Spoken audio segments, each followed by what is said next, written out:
Ababaka ba Paalamenti y'omukago gw'obuvanjuba bwa Afrika nga beeteekera okutuuza olukungaana lwabwe wano olugenda okumala ssabbiiti 2 omukubiriza w'olukiiko luno Dan Kidega awayizza mu bannamawulire ku Paalamenti n'abuulira ezimu ku nsonga ssemasonga ze bagenda okusimbako essira.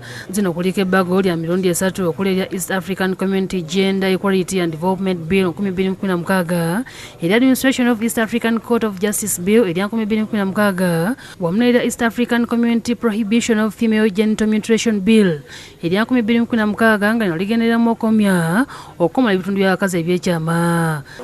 We will debate and pass the following bills. 1. The East African Gender Equality and Development Bill 2016.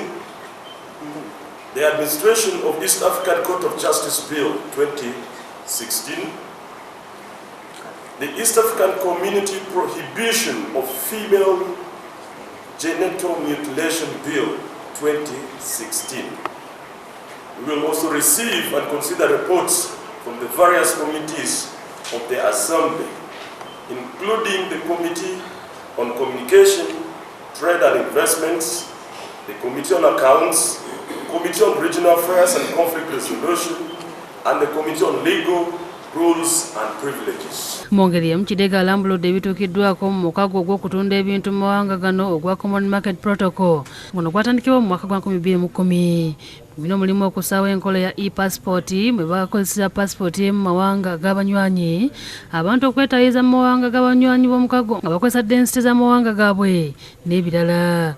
Such includes the launch of the international e-passports, movement using identity cards in some partner states, and we appeal to those other partner states who are still not admitting the use of machine-readable IDs as means of transport for East Africa to ask them the step of using the same. Reduction in non-tariff barriers. Kyokka yenyamidde okuba nti amawanga agali mu mukago agamu gaagala nnyo okussa mu nkola ebyasalibwawo mu tteeka lya 2010 eri ebyobusuubuzi wabula nga wakyaliwo emiziziko okutuukiza kino. Ono era ayagala bakendeeze ku bisale ebisabibwa abaagala okukolera mu mawanga ago ziyite working permits sinnakinina okugirawo ddala ensimbi zino. The East African Legislative Assembly and other stakeholders are indeed very concerned about the slow implementation of the Common Market Protocol.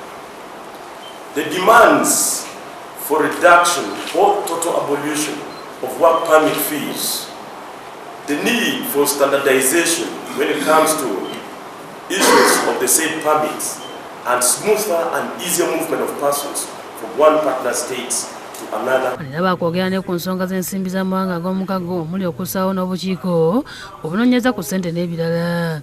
Kidega asabye abakulembeze b'amawanga gali mu mukago guno okutunula ne Lisa George olw'ebikolwa eby'ekituuju ebikyali okusomoozebwa okw'amaanyi. Rachel Nakasi yakusakidde eggulu eno ku Lwabukedde TV.